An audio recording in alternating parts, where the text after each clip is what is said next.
so quick, didn't it? It really My did. goodness. Man, a victory Monday. Yeah, that's Purple right. on. New month. Dream month.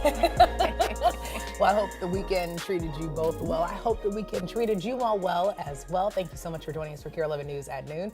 We're officially less than 24 hours from the polls opening tomorrow. It means a final blitz for candidates hoping to win last-minute voters. Yeah, that's right. And it also means today is the last day for early voting and the last day to make sure you have what you need if you're voting tomorrow. I'll walk you through that. It's quick. Of course, thank you so much for doing that. But first, let's get a look at that weather. That's going to be on a lot of people's minds as they head to the polls. Yeah, the weather sometimes determines how many people head to the polls, and it does look like rain is going to be around for a good chunk of the day tomorrow. There's the batch of rain we saw earlier this morning that's quickly skirting up along the North Shore, and for the most part, it's just looking like a mostly cloudy rest of the day today. Patchy areas of drizzle, but otherwise nothing significant additional in the rain bucket today. However, you look further south over a good chunk of Kansas and Missouri, that's the rain that'll be moving overhead tomorrow. So just plan on seeing quite a bit of rainy activity, especially through the first half of the day as we head into Election Day. Today, however, just a lot of low-hanging clouds, although any fog we saw earlier this morning has quickly diminished. Right now it's 57 degrees. We actually peaked out near 60 degrees, but a cold frontal system actually worked its way through the region within the last couple of hours. Notice the wind shift now from the west about 5 to 15 miles per hour. Temperatures aren't going to cool off very much, but otherwise we're going to hold temperatures steady through the rest of the day. And again, overcast conditions through this afternoon. Rain likely on Election Day, especially the first half of the day. And then we have a stretch of drier weather.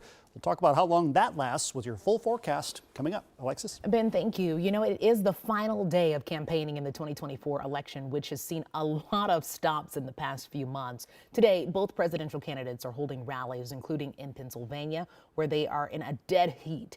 NBC's Jay Gray has the latest for us.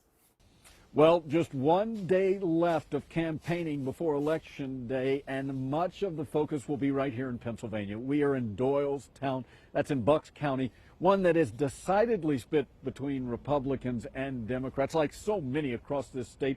One of a handful, maybe a half dozen swing states, which will be the focus on this final day of campaigning for both of the candidates. Vice President Harris will spend her entire day in Pennsylvania, crisscrossing the state. She'll bring along some of her high-profile supporters for rallies across this state, and former President Trump will be here for a majority of the day as well. He, too, bringing along many of his supporters for those rallies. He will also visit the swing states of North Carolina and Michigan before wrapping things up and heading back to Florida. As for Vice President Harris, she'll go back to D.C. and they will both watch the results come in tomorrow. Now, there's concern that in some of the states, including here in Pennsylvania, those results may not be ready for at least a couple of days. You may remember 4 years ago, it wasn't until the weekend that we knew Joe Biden had won Pennsylvania.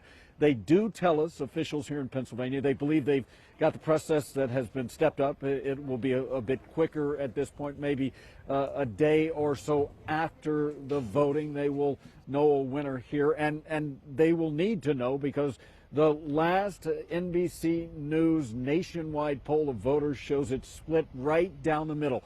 49% supporting Harris, 49% supporting Trump, and 2% that are left. That's what they're fighting for as they wrap up the campaign. That's the latest from here in Doylestown. I'm Jay Gray, NBC News. Well, the next steps are up to us. If you haven't already voted, now is the time to make a plan to get to those polls before they close tomorrow. Cece, I know that you're going to help us out on what we need to know. This is very, very helpful because, man, we got to get out there. We do a lot to break down. I know when I was out there earlier today, the lines weren't too long.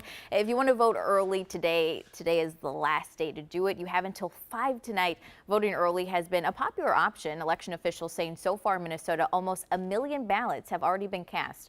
If you plan to vote early, you can vote anywhere in your jurisdiction today. But if you plan to vote on Election Day, you can only do so at your designated precinct. You can find that information on the Secretary of State's website. Now, if you're not registered to vote, you need to bring proof of residence. The most common thing to do is show your Minnesota driver's license. If you don't have one of those, you can show another photo ID. A list of accepted identification and proof of residence can also be found on the Secretary of State's website. Also, before you head out, you need to know about the dress code when you go to vote. Election officials say you can't wear campaign t-shirts, buttons, stickers, hats, or other articles of clothing. We've already seen a few situations across the country where repping a specific campaign has caused some problems. The federal government, too, is sending out election monitors to 27 states on Election Day. Since the Voting Rights Act of 1965, the Justice Department has sent officials to voting sites to make sure vulnerable populations can vote without unlawful partisan interference.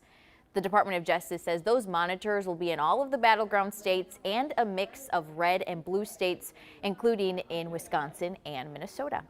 So on Election Day, most polling places across the state are open from 7 a.m. to 8 p.m. And remember this, as long as you're in line by 8 p.m., you can vote even if you don't reach the front of the line until after 8 p.m. Alexis. All good info. Cece, thank you so much. And we're also closely following a U.S. Senate race in Wisconsin. Incumbent Democratic Senator Tammy Baldwin is facing Republican challenger Eric Hovde. Baldwin entered the campaign season as a heavy favorite, but right now the polls show her with just a very slim lead. We will have more on that, what that race looks like, in just minutes. Well, remember to join us here at KARE 11 for live election night coverage from right here in Minnesota and across the country. We'll be streaming starting at 5:30 p.m. on KARE 11 Plus with live reports, election results, and expert analysis. You can download KARE 11 Plus for free on Amazon Fire TV, Roku, and Apple TV. In St. Paul, the police homicide team is investigating a suspected stabbing at an apartment just west of downtown. Police say they found a man in a hallway with possible stab wounds in his chest. He later died at the hospital. They say a suspect was arrested on the scene. They do believe the two got into a fight. They both live in the building, and homicide investigators are going to be combing through the facts of this case and trying to determine those little pieces of what caused the altercation and what led to this assault, which cost this man his life. This is St. Paul's 25th homicide investigation of the year. Well, we have an update on the high-profile murder trial of Adam Fravel. Closing arguments have now been pushed back to later this week. Because of Election Day, closing arguments will start on Wednesday. Then the jury will start deliberations. The defense rested its case Friday. Fravel did not take the stand. He is accused of killing the mother of his children, Maddie Kingsbury, last year. His attorneys called 5 witnesses, including Fravel's brother, who told the jury he's never seen his brother angry and never saw him and Maddie fight.